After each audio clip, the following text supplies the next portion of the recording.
Welcome to all the classic car enthusiasts. This one is just on the car trailer I use for moving my classic cars around and garden debris and bits and pieces, but we use the trailer quite a lot. It's been a brilliant piece of kit. I've had it for around about 7-8 years now. Been worth its weight in gold. So this is basically just a refurbishment of the trailer and some of the parts on it. I hope it's of any interest to you if you have this particular type of trailer. This one is a Hummer.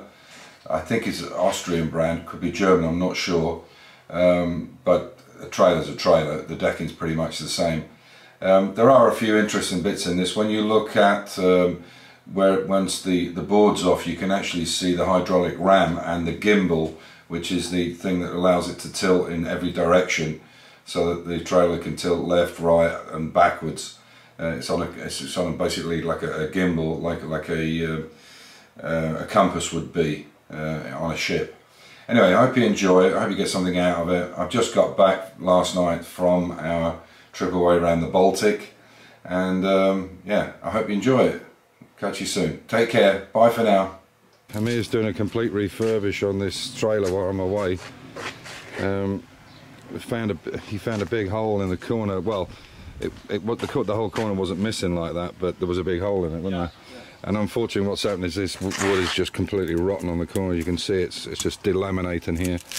There's nothing of it. So he's going to get some new board and put it in, and we're going to coat it with something from the underneath. Biggest problem was that we found that we also had one of these that had a broken pin on it, which he's replaced, which is just under.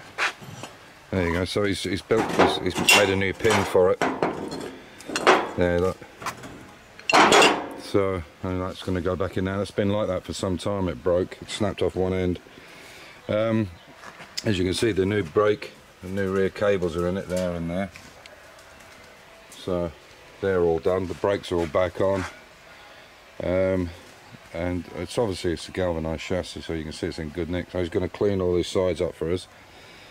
What we have done, I was looking at it and we were discussing it, and the biggest problem is there's nothing here.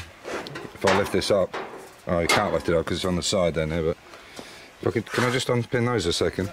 So he's got them, these are going to be pot riveted in place, but basically it's a fault with these. If we lift this up on its side,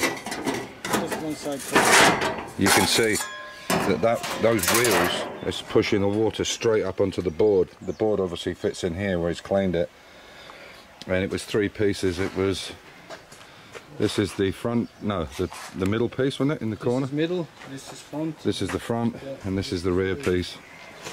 And as I said, you can see that it's really piss poor, and the ends it's all gone. The water's got into the side of it.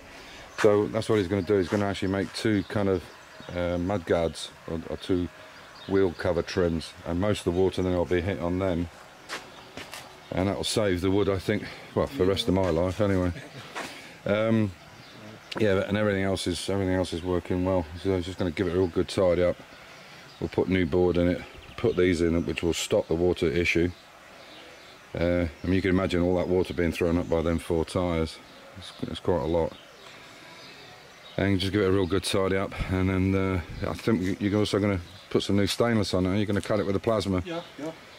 So he's going to put a bigger stainless strip down it, down the centre, and then we put these runners back onto it. So we'll give them a good clean up before we go back on. And it should be flatter because the board was warping and everything, and yeah. So, but we'll put something under it. And you know, we'll paint them in something. You can spray them in something to save any damage. You shouldn't have too much water problems from the side. If you look in there, you can see.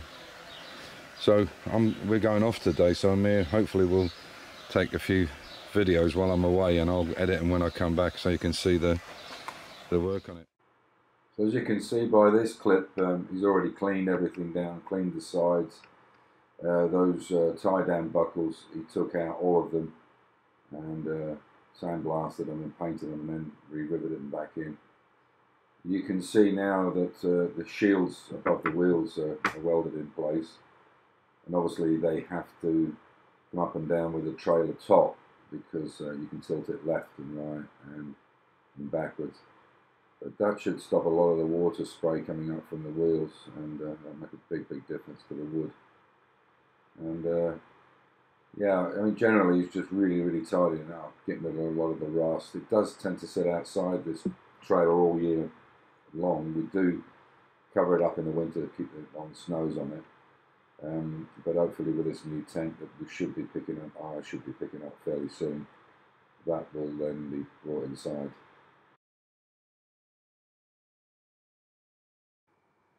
So again, from this clip you can see all the new board has been put back in. We had to get special trailer board. Unfortunately, we couldn't get it locally, so it was brought down from Vienna. But this is board specially made for these trailers, or Anhänger as it's known in German. And you can see the difference in the material, you know, with the new stuff. I mean, this should last another 10 or 15 years. I believe the trailer is around 12 years old. So with a complete refurbish like this, it should do it for another 12 years. I think this is the one great thing about these trailers being galvanized chassis, that they last for such a long time. As you can see now, he's tilting it over to one side, because he sent me a photograph of this to the ship when we were on our cruise around the Baltic. So obviously that can be tilted either left or right, depending on which pins you take out, or completely up and then tip off the back. So yeah, it's a really good system. It's worked extremely well, not just for moving cars around, but we've moved a lot of equipment, and at least twice or three times a year we put garden refuge in it and just take it to the dump and tilt it. You know, we don't have to actually push it off or shovel it off. We can just tilt it on its side, and it goes at quite a big angle, as you can see. So this is looking really nice now. So this is now we're at a point now where we can put the stainless steel sheeting back on top of it, because obviously this stuff, when it's wet, it's not very good with tyres. The tyres tend to spin a little bit. So now he's going to put the other sheeting in.